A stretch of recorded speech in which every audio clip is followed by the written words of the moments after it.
Hey, Aaron, welcome. Hello, hello. How's it going? It's going good, man. How are you doing? Great. I'm doing well. Very good. Can't complain. Well, I appreciate you joining us on the Leaders Who Care channel, which is all about including young innovators, doing great stuff and caring what's going on in the world and making money at the same time. Sure.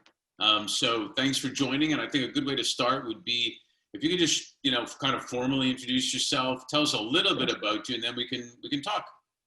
Sure. Absolutely. Well, first of all, thank you for having me. I'm happy to be here and appreciate you taking the time to chat a little bit. But yeah, just to give a little bit of background on me, my name is Aaron Mamelak. I'm originally from the LA area. I'm 21 years old now. To school, to college at UC Berkeley, where I met and became very close with my three co-founders, who and all three of us currently run our company right now called SapienCorp. So currently I'm, co-founder and COO over there. We worked, mainly, I guess, at the beginning of the pandemic when, supply chains were, I guess, exceptionally stressed for medical devices and PPE in particular. And I guess we noticed big issues for front of line workers, business owners, anyone to be able to get, supplies they needed in a timely manner and efficiently. So that's sort of how we started, and we've evolved since then to really pride ourselves on keeping making sure that people can get what they need when they need it, especially front of the line workers, since it is such a crazy time in the world right now. And that's where we've been. I think my background wasn't in this realm at all. In college, I studied data science. I was very tech focused. All my classes were very stats and computer science and all that. So this is definitely a big shift for me, but I think I've just found what I really love doing, and working with amazing people, amazing group of people. We have great employees now who are all sort of working towards that same goal. So, we're still young, we're still growing and evolving, but that's where we are now, and looking forward to where we can go moving forward. Yeah, rub it in. We're still young. That's great. I guess so, yeah. I know we were just talking before the started when you were combing your hair, and I was thinking, man, I used to be able to do Right.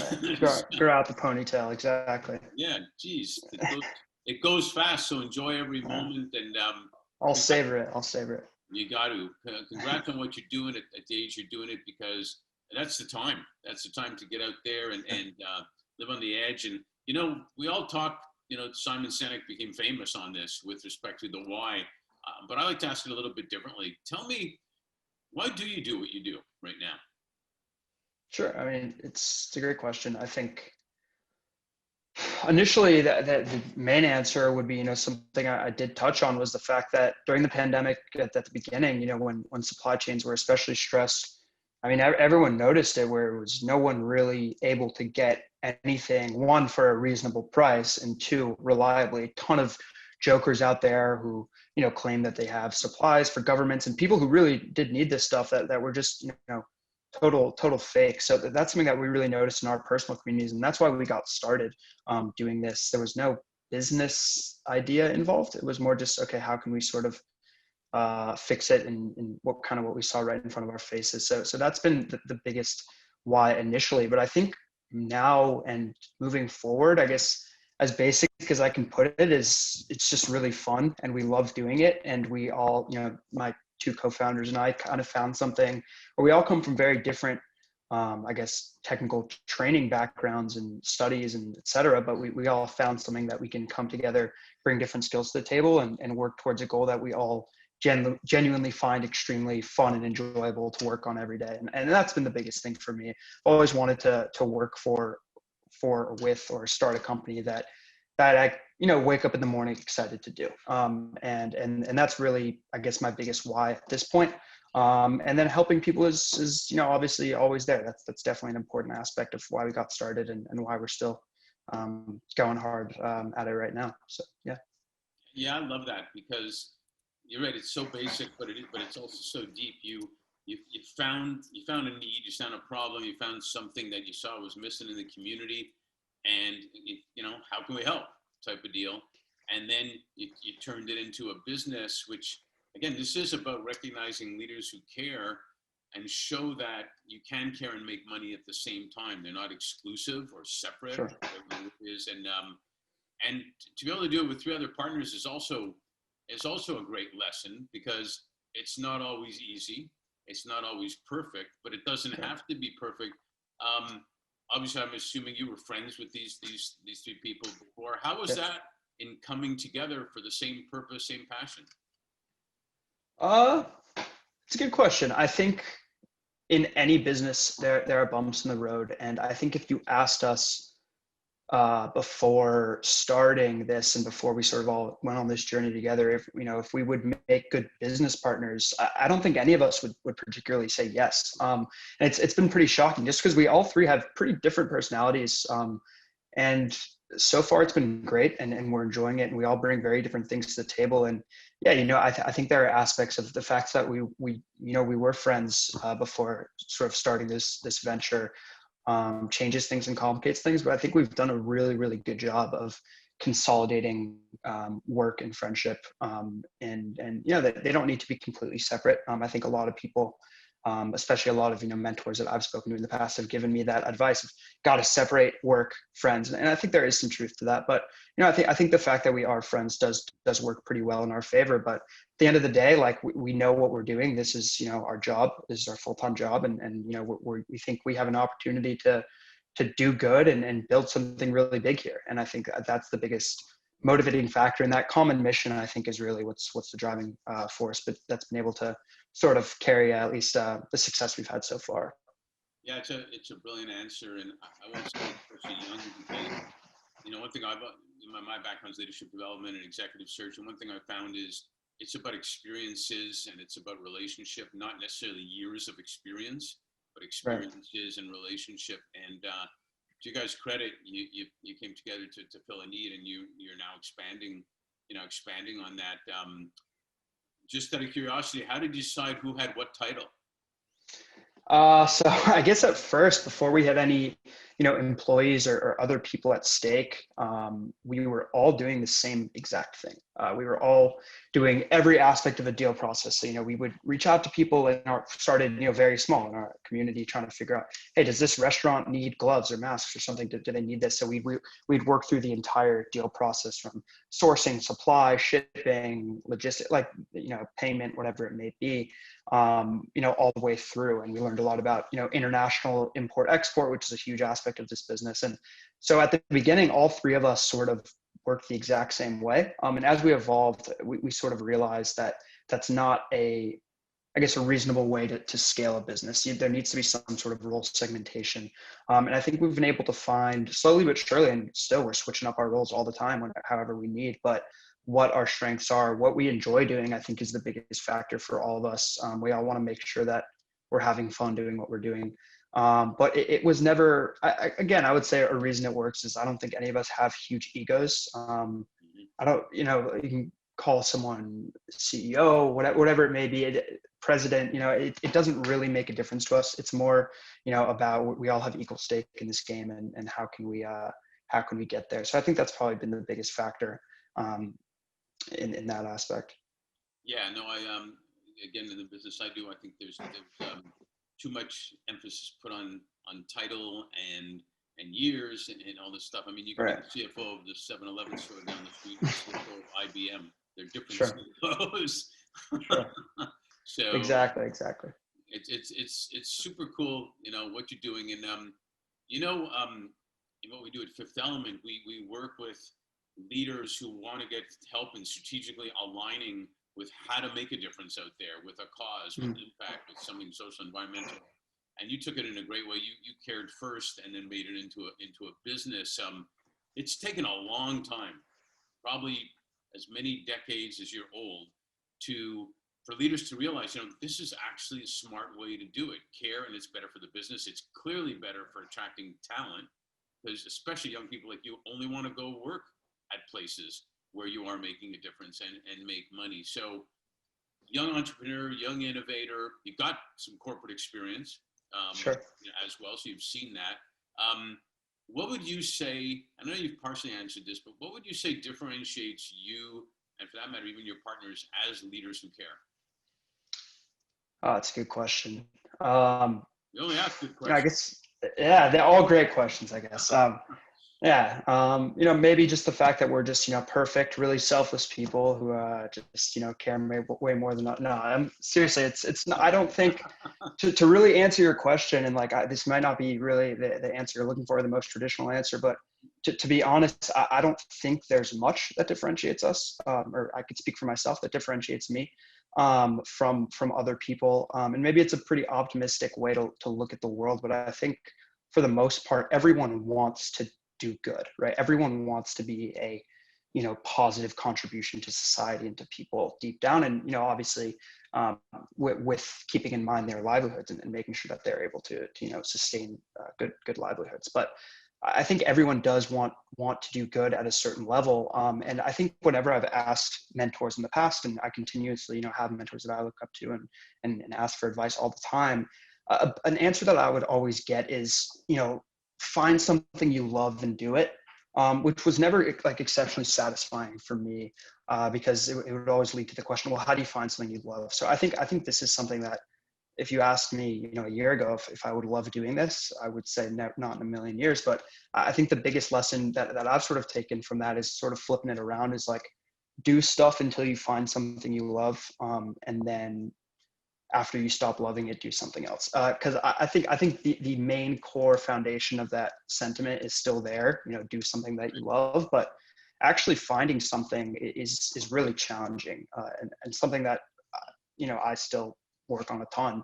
I think everyone does, but just doing it maybe is what to answer your initial question, is maybe what differentiates us. Just trying. This was never something that like, we only want to do this if X, Y, and Z happens, right? It was more just like, let's do it, see what happens. And if we didn't have that sort of leap of faith, I don't think that this really would have come into fruition. And I guess the last thing on that point is just, I think the fact that we were able to just go all in and do this speaks to the fact that, like, I'm at an age right now where, and my co-founders as well, who are slightly older than me, but not much, who feel like there's never going to be a time in our lives where we'll have this little to lose, right?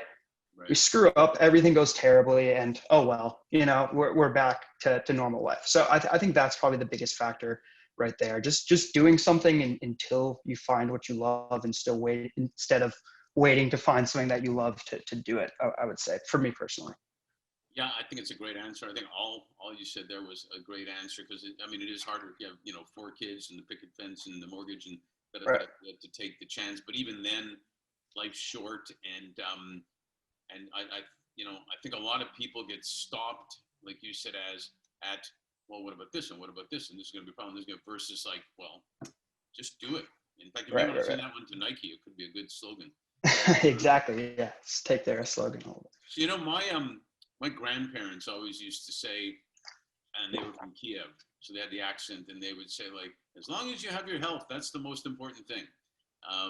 And then they would say, and education is important too, although that's a whole different topic that's changing dramatically too, as to what people do. But technology is zooming along, as we all know. We got a pandemic, like that's not enough. Racial and social justice, it finally hit the tipping point. It was going to do it, but it hit it now, perfect storm-ish. From your perspective, obviously, is this like a time for an awakening, if you will, about what important values are? And I'd like to get your sense of what do you think our awareness is going to be, whether we're at work or play or in the community? Because I like what you said before about it's not work-life balance anymore. I've never liked that. It's these days it's all together, and it's a matter of how you play that. So what's your thoughts on all that? Yeah. I sure hope it's time for some sort of awakening. I mean, look, I've, like I mentioned, I'm 21 years old, but even through, my relatively short lifetime, I have noticed sort of a pretty big shift in the way that people interact, and, whether it be political polarization or, people, afraid to speak their mind, or or on the opposite end of the spectrum, too willing to speak their mind a little bit. And I think a lot of that is I think there's a lot to blame, and a lot, I don't think there's any main bad actors in that, but I think technology has played a huge part in that. Social media has played a huge part in that, from my personal perspective. And I think, Yeah, I think the most important part to note is that I guess the future is intrinsically unknown and a mystery. So yes, do I hope that, a lot of the issues we're seeing right now, sort of it causes a real social shift? Absolutely.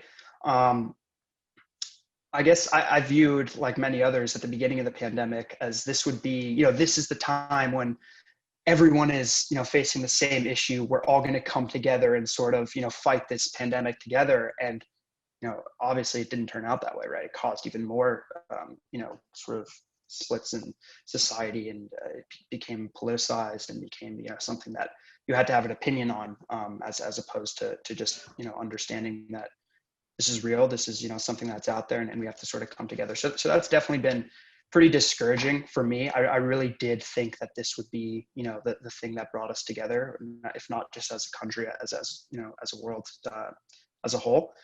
Um, and I think, it was a big question, but I think to answer the second part, as technologies shift and technologies evolved, technologies, I think at a core level, they help us be more efficient, right? So if you ask someone, maybe 75 years ago, what would work life be of an average American in 2020? They'd probably say, oh, they're going to be working, 2-3 day weeks, right? Technology is going to make everything so much more efficient. Yeah, nothing's going to be an issue. We're going to be able to automate so many of these things. And, obviously it hasn't worked out like that. I think people are working more now than ever. And even work from home, I think people are working more now than ever, since, they're always expected to sort of be around and be present. I would say, and I think the biggest economic winners of the, late 20th and early 21st century have been companies that have sort of been able to extract as much productivity from their employees and from their, subsidiaries as possible. And personally, I think that we're at the extreme point in the pendulum here. And I really do have some strong beliefs that we're going to sort of come back and realize what is most important. And that the biggest winners of, our economy to come, and the companies that are going to find the most success moving forward, are the ones that really do value human time and human well-being, not just on a surface sort of PR level, but deep down built into their core values. And obviously it's going to take a lot from people at the top of companies and at the bottom of companies, but I really do think we're at a point right now where people are working way too hard and way too focused on certain tasks at hand, without really understanding the why of why are they working so hard? What are they doing? Why am I waking up at working 12-hour days for something I don't even love doing? So I really do have some hope that we are at a tipping point here where that will slowly but surely shift a bit more in a positive direction, at least in my opinion. It's a great answer, and I think your wish may come true, that it actually will bring us together. Right. It separated us in a lot of ways, but I think in the end of the day, there's a really good chance, if we do things properly, that will bring us together, as you say, especially for them, what we value the most. With that said, it's a good segue of, what do you think the role of, I guess, what I would call business leaders who care is, with respect to what I call, there's three types of well-being. There's financial well-being, there's physical well-being, and mental well-being. So what's their role with respect to their talent, their employees, for those three well-beings that they should play, considering that it's going to impact their business, not to mention their community too? Yeah, I think it's a tough question in a way, because especially for small businesses, in order, I think, at least from what I've experienced, to be successful, you need to, be constantly creating value within this, I guess, generally capitalistic system that we live in terms of, companies and growth and creating value. And I think that's a positive in many ways, don't get me wrong, but I think that becomes, especially when you're starting a company, into this space where really few companies do dominate 90% of the economy, if you really break it down. So to really compete and achieve success, I think in a certain level it's going to take a bit of a I don't want to call it revolution, but a social shift, where I think people are going to have to, in a sense, understand, and I think we're getting there, that we are at a point where there's not really a choice, where, we do need to be looking out for the wellness of employees and for the American people, and for, just as an employer for your employees. And I think as an employer, especially at, a huge company, it's really hard to do that once you have stakeholders involved and who have money online, right? Because if you start, only work 5-hour days, whatever it may be, you're inevitably going to lose money. I think to answer your question, I think it's going to take some real sacrifice, both from the part of employers and employees. But I think some of that's happening, right? I think they're at a lot of these big companies, there are definitely, I guess, things in place to ensure that. But I think it's not going to be a quick shift. I think it's going to be something that gradually does happen. And like I mentioned, I think we really are at the extreme end of the pendulum here. And I think that will become a bit of a natural shift moving forward. Well, how pendulums work. They go like this, sure, like that, until it finally goes. I guess. There you go.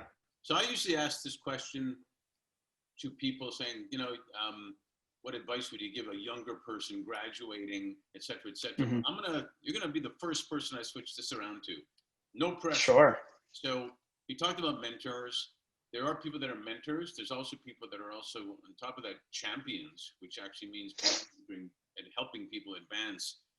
What advice would you give someone more senior to you, not necessarily categorizing in age, but let's say 40s, 50s, 60s, with respect to who still want to be involved?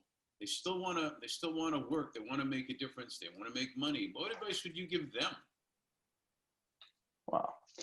Wow. Let's see. I think I would say the biggest thing, and this is just what comes to mind initially, and I'm sure there's a lot, but it is hard for me to give advice to someone who's, I feel like, it's, especially a lot of the people that I look up to have had tons more experience than me, and have accumulated a lot more wisdom over the years in terms of business knowledge, et cetera. But I think probably the biggest thing is, and I think this is something that generally as a society we're actually getting better at, but being okay and open to the fact of acknowledging when you don't know the answer to something. And I think especially as a mentor, when your mentee asks you a question, how do I do this? What do you think I should do? And I think you're a lot of times that we're expecting an answer, right? Oh, you should know this, right? This is obviously something based on your years of experience. And I think probably the most important and impactful lessons that I've learned from people that I ask questions to and ask advice from is when they're just like, I don't know. That's a great question. I don't know. You should figure that out. And it gives someone, at least in my position, from my experience, a sense of certainty that it's okay that we don't know, and we're sort of moving forward. So again, it is a tough question. I think there are many different things, but I mean, look, people are always looking to be advised and mentored, whether or not they'll reach out for help. So I think anyone with experience is it has been extremely helpful to us in our business and to me in my personal life overall. Well, you actually describe a leader very well, because the best leaders these days, they are open to being vulnerable. And right. They actually realize, and it was on top of my head, because we just posted a broadcast I did with some other people on, it's actually easier to be a leader if you are vulnerable, if you don't pretend to know everything.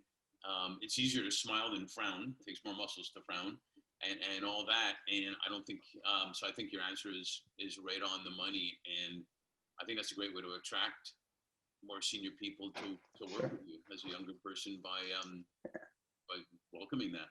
So absolutely. Very cool. Absolutely. Hey man, thanks for participating. You are definitely one, I can tell already, one of the young leaders who care, and so keep up the good work and making a difference. Really appreciate that. Yeah, and thank you again for the time. It was great getting the chance to talk to you. Thanks, man.